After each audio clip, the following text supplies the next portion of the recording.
नमस्कार दोस्तों, स्वागत है आप सभी का आपके अपने चैनल पर। तो दोस्तों, जैसा कि आप सभी को पता है कि आपका जो एनएमएमएस का एग्ज़ाम है वो बहुत ज़्यादा नज़दीक है और आप सभी की तैयारी भी अच्छी चल रही होगी दोस्तों। तो यहाँ पर देखिएगा, हम बात करने वाले हैं एनएमएमएस की जो मोस्ट इंपॉर्टेंट क्वेश्चंस के बारे में, जो कि आपके लिए बहुत इंपॉर्टेंट है आपके एग्जामिनेशन के पॉइंट ऑफ व्यू से। तो यहाँ पर मैं आप सभी के लिए लेकर आया हूँ एनएमएमएस के एग्ज़ाम के लिए वेरी वेरी इंपॉर्टेंट क्वेश्चंस। तो दोस्तों, इन क्वेश्चन को आपको जरूर से याद करना है, क्योंकि ऐसे एग्जाम्स के अंदर आपके आने के बहुत ज़्यादा चांसेस रहेंगे। तो आपको जो है वीडियो को पूरा तरह एंड तक देखना है। क्या करना है, पहली चीज़ मैं आपको बता दूं कि वीडियो को एंड तक देखना है, चैनल को सब्सक्राइब करना है। जिसने भी चैनल को सब्सक्राइब नहीं किया वो सब्सक्राइब कर देना, और साथ में जो बेल आइकन है उसको प्रेस कर देना, क्योंकि यहाँ पर जो रेगुलर क्लास होगी तो उसका जो आपको नोटिफिकेशन मिल जाएगा। ठीक है। और आपको बता दूं कि टेलीग्राम चैनल को भी आप ज्वाइन कर लीजिएगा, लिंक नीचे डिस्क्रिप्शन बॉक्स में मिल जाएगी। और साथ ही में दोस्तों, मैं आपको बता दूं कि आपने अभी तक हमारे एप्लीकेशन को डाउनलोड नहीं किया ना, अगर प्ले स्टोर पे एप्लीकेशन डाउनलोड नहीं किया तो आप यहाँ पर जाकर देखिएगा, प्ले स्टोर पे आपको सर्च करना है सक्सेस स्टडी, यहाँ पर सर्च करना है प्ले स्टोर के अंदर, और इस एप्लीकेशन को डाउनलोड कर लेना। अब देखिए, मैंने डाउनलोड कर रखा है, तो यहाँ पर देख सकते हैं ये एप्लीकेशन डाउनलोड कर देना है। और यहाँ पर जो आपकी जो है ऑनलाइन टेस्ट वगैरह सब कुछ दे सकते हैं दोस्तों, लिंक नीचे डिस्क्रिप्शन बॉक्स में मिल जाएगी, एप्लीकेशन को डाउनलोड कर लीजिए। और दोस्तों, एप्लीकेशन को डाउनलोड करने के बाद आपको जो लॉगिन कर देना है। और दोस्तों, मैंने आपके लिए सबसे इंपॉर्टेंट आप सभी के लिए खुशखबरी है कि मैंने एक आपके लिए एनएमएस की 2 पीडीएफ लेकर आया हूँ। ठीक है, यानी कि दोस्तों एसएसटी की और दोस्तों साइंस की, यानी साइंस की 2 पीडीएफ है दोस्तों, साइंस की और एसएसटी की। सिर्फ दोस्तों एप्लीकेशन के अंदर एक नया कोर्स डाला है मैंने, ठीक है, जिसके अंदर आपको वेरी वेरी इंपॉर्टेंट क्वेश्चन मिलेंगे, यानी कि 2500 प्लस आपको वेरी वेरी इंपॉर्टेंट क्वेश्चन मिलेंगे आपको। तो यहाँ पर देखिएगा, एनएमएमएस एग्जाम 2022 के लिए लेकर आए हैं most important questions, 2500 plus question, जो कि science plus SST national miss कब मेरिट स्कॉलरशिप होने वाला है उसके लिए। ओनली दोस्तों 49, देखिएगा बहुत ही कम नाम मात्र फीस रखी गई है, ओनली सिर्फ 50 रुपये के अंदर आपको दोनों जो बुक्स है, यानी दोनों जो आपकी पीडीएफ है वो मिलने वाली है, ओनली 49 रुपीज़ के अंदर। जैसे ही आप हमारा एप्लीकेशन डाउनलोड करते हो, ठीक है, डाउनलोड करने के बाद में इस तरीके से जो इंटरफेस आ जाएगा, ठीक है। और आपको जो है क्या करना है, सबसे नीचे एक ऑप्शन मिलेगा, यहाँ पर देखिएगा, यहाँ पर आपको ऑप्शन मिलेगा स्टोर का, ठीक है। स्टोर के ऑप्शन पर यहाँ पर आपको क्लिक करना है। जैसे यहाँ पर क्लिक करोगे तो देखिएगा इस तरीके से जो आपके सामने सभी कोर्सेज आ जाएंगे। और यहाँ पर जो एनएमएमएस का जो कोर्स दे रखा है, ये देखिएगा इसकी प्राइस है 149 रुपीज़, लेकिन अभी जो है डिस्काउंट दे रहे हैं, ठीक है। पहले 80 विद्यार्थियों के लिए डिस्काउंट, ठीक है, पहले 80 विद्यार्थियों के लिए डिस्काउंट है, विशेष ऑफर है सिर्फ 49 रुपीज़ के अंदर। जैसे यहाँ पर आप क्लिक करोगे दोस्तों, इस तरीके से ऑप्शन यहाँ पर आ जाएगा। और यहाँ पर देखिएगा आपके सामने जो है यहाँ पर दे रखा है, ठीक है। और यहाँ पर दोस्तों बता दूं कि आपको सिर्फ जो है 150 रुपये की जो बुक है वो सिर्फ आपको जो 2 पीडीएफ मिलेंगे, ठीक है, 2 पीडीएफ मिलेंगे एसएसटी के और साइंस के, यानी कि 2500 प्लस महत्वपूर्ण कुछ नहीं है, और उन्हीं में से प्रश्न आपके आने वाले हैं। देखिएगा 39 रुपीज़ अगर आप ये कोड यूज़ करोगे, ठीक है, अगर ये दोस्तों कोड यूज़ करोगे SS100, ये कोड आप यूज़ करोगे तो दोस्तों आप 10 रुपये का आपको और भी डिस्काउंट मिल जाएगा, यानी कि दोस्तों सिर्फ 39 रुपये के अंदर ये आपको जो है दोनों पीडीएफ मिल जाएगी। तो दोस्तों, अभी आप हमारा एप्लीकेशन डाउनलोड करें प्ले स्टोर से, लिंक नीचे डिस्क्रिप्शन में, और इस कोर्स का फ़ायदा उठाइए। यहाँ पर हम बात करते हैं कुछ क्वेश्चन के बारे में। तो यहाँ पर देखिएगा, हमारे सामने पहला प्रश्न दे रखा है। ये प्रश्न देखिए, क्या प्रश्न कह रहा है, प्रकाश संश्लेषण प्रक्रिया के लिए आवश्यक घटक नहीं है, यानी कि जो कौन सा घटक जो है प्रकाश संश्लेषण, यानी जो फोटोसिंथेसिस होता है उसके लिए कौन सा जो है आवश्यक घटक नहीं है।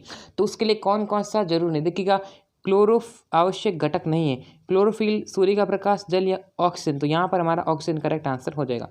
आगे बढ़ते हैं नेक्स्ट क्वेश्चन की तरफ।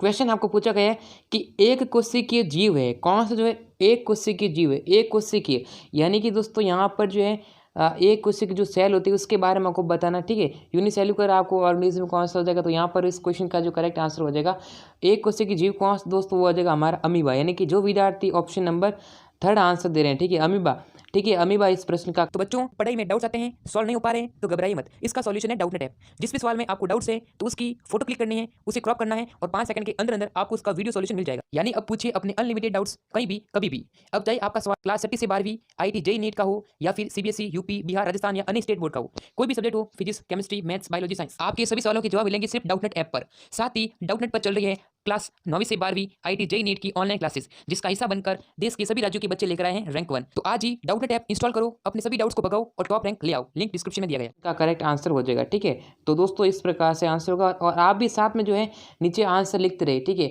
और ये 35 प्रश्न मैं साइंस के लेकर आने वाला हूँ। अब इस 35 में से आपके कितने करेक्ट होंगे तो उनको नीचे कमेंट सेक्शन में लिखिएगा, ठीक है। फिर नेक्स्ट क्वेश्चन दे रखा कि रेशम कीट पालन कहलाता है, यानी जो रेशम कीट पालन होता है वह क्या कहलाता है। ये जो है रेशम कीट पालन का जो मतलब क्या कहलाता है, एपीकल्चर, सेरीकल्चर, पिसिकल्चर या फिर सिल्वीकल्चर। तो यहाँ पर मैं आपको बता दूँ, देखिएगा क्या प्रश्न कह रहा है, स्किल worm rearing is called as kiss, यानी इसका जो अध्ययन है वह क्या कहलाता है दोस्तों, जो है वह कहलाता है सेरीकल्चर। ये काफ़ी बार एग्जाम के अंदर पूछा जा चुका, ऑप्शन नंबर सेकंड आंसर हो जाएगा। नेक्स्ट क्वेश्चन पूछा गया है, निम्नलिखित में से ऊष्मा का कुचालक है। अब देखिएगा ऊष्मा का कुचालक यानी कि दोस्तों क्या पूछा है, which of the following is a bad यानी कंडक्टर ऑफ हीट। ऊष्मा का जो कुचालक पूछा है, तो ऊष्मा का कुचालक दोस्तों क्या हो जाएगा, यानी कि तांबा नहीं, यहाँ पर जो ऊष्मा का कुचालक होगा दोस्तों क्या, वाटर यानी कि जल। तो जल हमारा क्या होगा, ऊष्मा का कुचालक हो जाएगा। Option number third correct answer हो जाएगा। नेक्स्ट आप सभी के लिए कि टार्ट्रिक अम्ल, जो देखिएगा टार्ट्रिक अम्ल पाया जाता है। देखिएगा टार्ट्रिक जो एसिड है वो किस में यानी कि पाया जाता है, अंगूरों में, इमली में, कच्चे आम में या फिर उपरोक्त सभी के अंदर। टार्ट्रिक अम्ल किस में पाया जाता है, तो दोस्तों जो है अंगूर में भी होगा, इमली में होगा, कच्चे आम, यानी कि जो खट्टे पदार्थ होते हैं, कौन से खट्टे पदार्थ होता है ना, खट्टे पदार्थ, उसके अंदर in all of the above यानी कि उपरोक्त में सभी, यानी कि सभी के अंदर जो है टार्ट्रिक। ये दोस्तों काफ़ी बार एग्जाम में आया है कि टार्ट्रिक अम्ल किस में होता है वगैरह वगैरह, ये चीज़ ध्यान रखनी है, ठीक है। नेक्स्ट है आप सभी के लिए रासायनिक परिवर्तन है, द केमिकल चेंज इज, कौन सा देखिएगा यहाँ पर जो है निम्न से कौन सा रासायनिक परिवर्तन का उदाहरण है। तो रासायनिक परिवर्तन का उदाहरण कौन सा हो जाएगा, बल्ब का जलना, पंखे का जलना, जंग का जलना या फिर बर्फ का पिघलना। तो यहाँ पर जो है दोस्तों हो जाएगा वह क्या है, जंग का जलना, यानी कि जंग का जलना, यानी कि जो रस्टिंग होता है, रस्टिंग को हम क्या कहते हैं, यानी कि एक जो है रासायनिक परिवर्तन। यानी यहाँ पर आपको पता करना है कि रासायनिक परिवर्तन कौन सा होगा, फिर यहाँ पर कभी कभी आएगा कि भौतिक परिवर्तन कौन सा होगा, है ना। तो ऐसे ऐसे प्रश्न आपके एग्जाम के अंदर पूछे जाएंगे। उसी के साथ दोस्तों अगला प्रश्न आप सभी के लिए, हमें सूर्य के प्रकाश में उपस्थित हानिकारक जो पराबैंगनी किरणों, हाँ पराबैंगनी जो यानी कि जो किरणें होती है उससे कौन बचाता है, यानी कि देखिएगा यहाँ पर जो है पूछा गया है कि प्रोटेक्ट्स अस, यानी प्रोटेक्ट करती है फ्रॉम हार्मफुल अल्ट्रावायलेट रेडिएशन, यानी कि जो रेडिएशन होती है प्रेजेंट इन सनलाइट।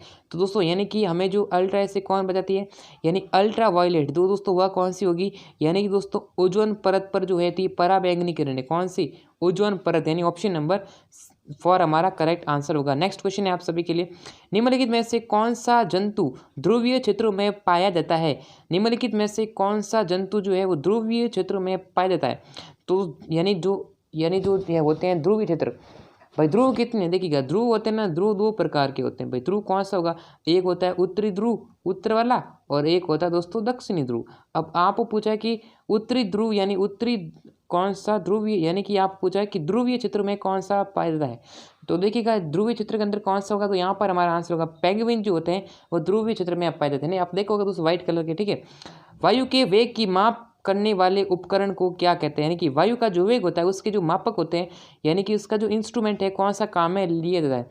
तो देखिएगा the instrument used to measure the यानी velocity of air is called, तो क्या कहा जाता है। तो इसका प्रश्न का आंसर दोस्तों क्या हो जाएगा, तो यहाँ पर दोस्तों हमारी हो जाएगी वायु मापी, यानी कि जो एरोमीटर होता है, यानी ये वाला हमारा क्या होगा, यानी कि वायु मापी हमारा आंसर हो जाएगा। आगे बढ़ते हैं, मध्य प्रदेश का सोहागपुर स्थल किसके लिए प्रसिद्ध है।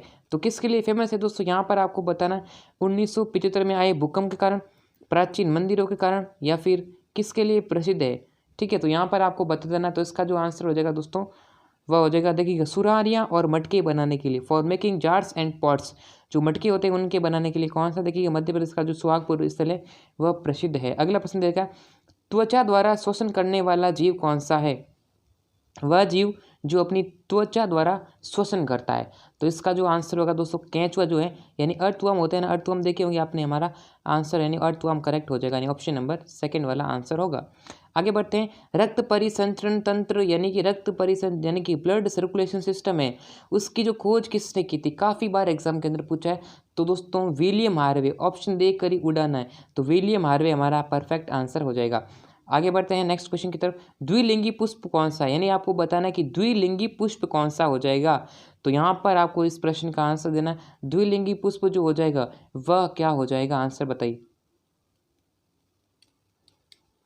तो इसके अंदर दोस्तों गुलाब हमारा आंसर हो जाएगा, द्विलिंगी, ठीक है, गुलाब। आगे बढ़ते हैं, निम्न में से कौन सा वर्तुल गति का उदाहरण है? वर्तुल गति का उदाहरण कौन सा हो जाएगा? Which of the following is an example of circular motion? तो यहाँ पर जो है वर्तुल गति होती है ना, उसका उदाहरण कौन सा हो जाएगा? तो सूर्य के चारों ओर दोस्तों पृथ्वी की गति होती है ना, यानी सूर्य के चारों ओर जो पृथ्वी गति करती है, तो ये हमारा जो है वर्तुल गति का उदाहरण हो जाएगा। विद्युत धारा के चुंबकीय प्रभाव को सत्यापित किया था। विद्युत धारा के चुंबकीय प्रभाव को किसने सत्यापित किया था? सत्यापन की बात चल रही है दोस्तों, सत्यापन किसने किया था? यानी कि दोस्तों हैंस क्रिश्चियन आर्सर्ड, ये हमारा आंसर होगा ऑप्शन नंबर 4। आगे बढ़ते हैं दोस्तों अगले क्वेश्चन की तरफ। ये भी देखिएगा, काफ़ी बार बड़े बड़े कंपटीशन एग्जाम के अंदर ये पूछा गया क्वेश्चन है, विश्व जल दिवस कब मनाया जाता है? विश्व जल दिवस दोस्तों 22 मार्च को मनाया जाता है। जैसे विश्व जल दिवस है, पृथ्वी दिवस है, योग दिवस है, 21 जून वगैरह वगैरह क्वेश्चन पूछेंगे, तो 22 मार्च हमारा आंसर हो जाएगा। आगे बढ़ते हैं, इनमें से वन उत्पाद नहीं है। Which of the following is not a wild product? यहाँ पूछा है दोस्तों वाइल्ड प्रोडक्ट कौन सा नहीं है, तो वाइल्ड जो प्रोडक्ट होगा दोस्तों वह कौन सा नहीं है? तो दोस्तों वैसलीन होती है ना, वैसलीन जो है वाइल्ड प्रोडक्ट नहीं होगी। निम्नलिखित में से कौन सा जल जनित रोग नहीं है, यानी कि जल के द्वारा नहीं फैला जाता है? कौन सा? Which of the following is not a water borne disease? तो दोस्तों कौन सा नहीं होगा इस प्रश्न का करेक्ट आंसर? तो दोस्तों the question to the 18, what will the correct answer of the question 18? Question number 18 का क्या करेक्ट आंसर होगा दोस्तों? जो है एड्स हमारा जो है, सॉरी एड्स जो है ऑप्शन नंबर, ये हमारा आंसर हो जाएगा। एक्वायर्ड इसका जो पूरा नाम भी कभी की रहता है, ठीक है ना, पूरा नाम क्या है? Acquired immuno deficiency syndrome. हमारा जो एड्स का पूरा नाम ये हो जाएगा। खरीफ फसल का उदाहरण है, खरीफ फसल, an example of kharif crop इस, क्या होगी इसकी जो उदाहरण है, ठीक है, यानी कि किसका, यानी खरीफ की फसल का उदाहरण दीजिएगा।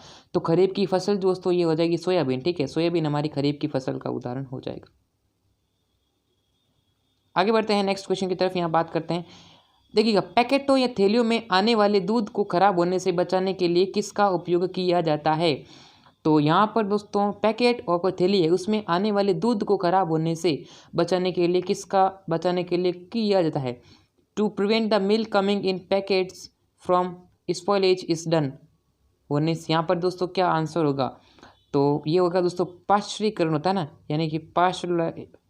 यानी कि दोस्तों जो पाश्चुराइजेशन होता है, इसका जो करेक्ट आंसर हो जाएगा। नेक्स्ट हम बढ़ते हैं आगे क्वेश्चन की तरफ। पॉलीथीन किस प्रकार का प्लास्टिक है? तो पॉलीथीन जो है किस प्रकार का प्लास्टिक है, ये आपको बताना। Polythene, what type of plastic इस पॉलीथीन? तो पॉलीथीन के बारे में बताना, जो थैली होती है, कोतली होती है, मेणिया होता है वगैरह वगैरह, पॉलीथीन, या पॉलीथीन तो किस प्रकार का प्लास्टिक होगा? तो पॉलीथीन जो है दोस्तों हमारा जो करेक्ट आंसर क्या हो जाएगा? ये हो जाएगा थर्मोप्लास्टिक, ठीक है, थर्मोप्लास्टिक करेक्ट आंसर हो जाएगा। आगे बढ़ते हैं, निम्नलिखित में से कौन सा धातु नहीं है? धातु देखिएगा, metals and non metal, metal and non metal के सवाल भी आते हैं, ठीक है, धातु और अधातु। तो धातु कौन सा नहीं है, कौन सा धातु नहीं है?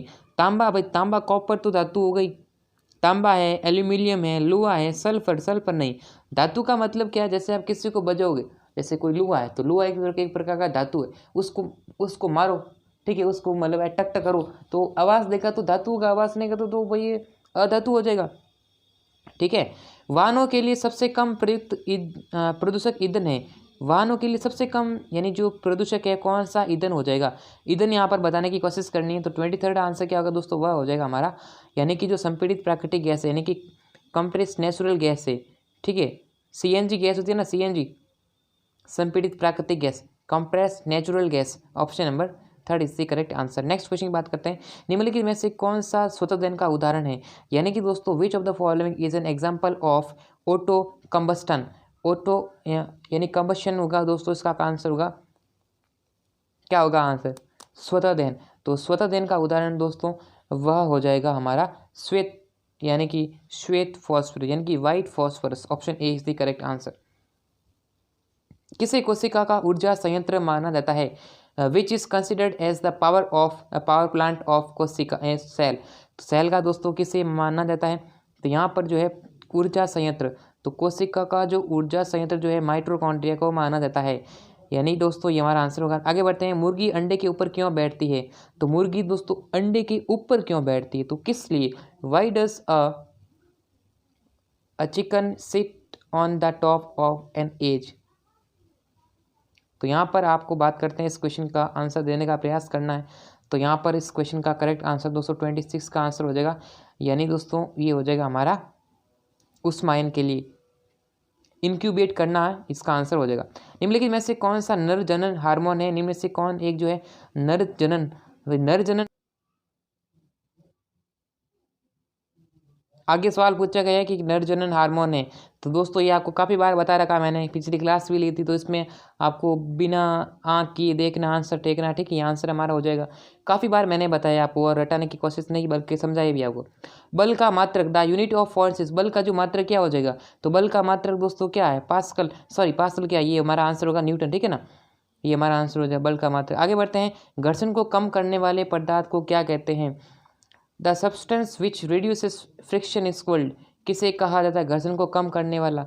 तो घर्षण को कौन कम करता है? स्नेहक होता है दोस्तों, यानी कि लुब्रिकेंट होता है, उसको जो है घर्षण को कम कर देता है। आगे बढ़ते हैं, पराश्रव्य ध्वनि की आवृत्ति कितनी होती है? What is the frequency of ultrasonic sound? तो यानी कि जो पराश्रव्य ध्वनि होती है उसकी जो आवृत्ति होती है वह कितनी होती है? यानी दोस्तों कम से कम 2000 हर्ट्ज होती है, ठीक है, ये हमारा आंसर होगा। 2000 हर्ट्ज से जो है वह अधिक होती है, over 2000 hertz, option number first correct answer. आगे बढ़ते हैं, विद्युत धारा के किस प्रवाह का उपयोग विद्युत बल्ब में होता है? विद्युत बल्ब में किसका प्रयोग होता है दोस्तों? यहाँ जो उसमें होता है ना, उसमें प्रभाव, थर्मल इफेक्ट हमारा आंसर होगा। विद्यालयों में या भवनों के ऊपर त्रिशूल आकार की जो धातु की पट्टी लगाई जाती है उसे क्या कहा जाता है? तो उससे दोस्तों क्या कहा जाता है? यानी कि यहाँ पर दोस्तों जो है विद्युत क्या कहते हैं दोस्तों, विद्युत विसर्जन के बचने के लिए हमारा जो आंसर हो जाएगा टू अवॉइड इलेक्ट्रोडेशन, यानी कि दोस्तों हमारा जो आंसर है ऑप्शन नंबर 2 हो जाएगा। आगे बढ़ते हैं दोस्तों, समतल दर्पण से बना प्रतिबिंब कौन सा होता है? समतल दर्पण से बना प्रतिबिंब कौन सा होता है?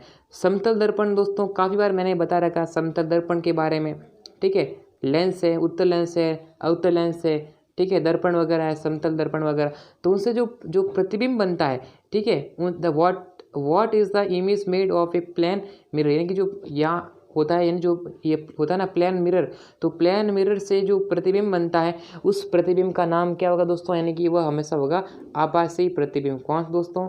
आभासी प्रतिबिंब, ऑप्शन यानी कि वर्चुअल होगा, ठीक है, एक्चुअल नहीं, फ्रंट भी नहीं, और हमारा जो वर्चुअल यानी कि ऑप्शन नंबर ए हमारा आंसर होगा। आगे बढ़ते हैं, पृथ्वी के सबसे निकट का ग्रह कौन सा है? दोस्तों ये ग्रह से संबंधित काफ़ी बार प्रश्न आए हैं, जैसे पृथ्वी का सबसे निकट कौन सा है, सबसे दूर कौन सा है, कौन सा ग्रह चमकीला है, ठीक है, वगैरह वगैरह प्रश्न बनेंगे। तो पृथ्वी के सबसे निकट का ग्रह कौन सा? विच इज़ द यानी कि क्लोजेस्ट प्लानेट टू अर्थ, तो कौन सा दोस्तों पृथ्वी का सबसे निकट ग्रह हो जाएगा? सभी आंसर दे रहे हैं, बहुत बढ़िया। तो दोस्तों इसका जो आंसर हो जाएगा वह होगा शुक्र ग्रह। कौन सा? शुक्र ग्रह, ऑप्शन ए हमारा आंसर है। आगे बढ़ते हैं, विश्व तापन का प्रमुख कारण क्या है? विश्व तापन, what is the main cause of global warming, तो ग्लोबल वार्मिंग का सबसे जो प्रमुख कारण क्या हो जाएगा?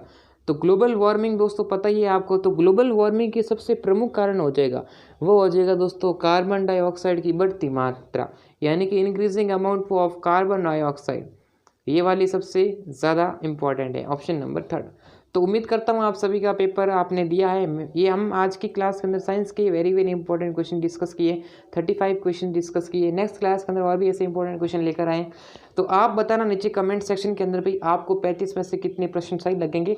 और दोस्तों मैं आपको बता दूँ कितने प्रश्न राइट हुए, कमेंट बॉक्स में जरूर से बताइएगा, ठीक है।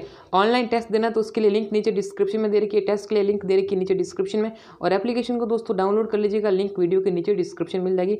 वहाँ पर आपको पीडीएफ मिलेगा, जिसके अंदर दोस्तों आपको जो है 2 पीडीएफ मिलेंगे, एक मिलेगा साइंस का, एक मिलेगा एसएसटी का। 2 आप डाउनलोड कर लेना। आपको जो है 30 यानी कि 49 इसकी प्राइस है सिर्फ प्रथम 80 विद्यार्थियों के लिए। किसके लिए? जो पहले 80 विद्यार्थी है उसकी प्राइस ये रहेगी कि बाद में प्राइस बढ़ने वाली है।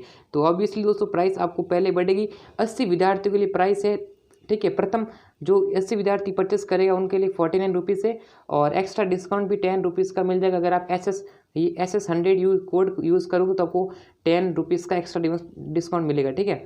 तो आप बाय कर सकते हैं। इंपॉर्टेंट क्वेश्चन आप डाल वहाँ पर है, अगर आप इन प्रश्न को पढ़ लेते हैं दोस्तों आपके एग्जाम पे क्लियर हो सकता है, ठीक है। तो आज की इस क्लास के अंदर इतना ही, फिर मिलेंगे आप सबसे नेक्स्ट वीडियो के अंदर। तब तक के लिए जय हिंद और वंदे।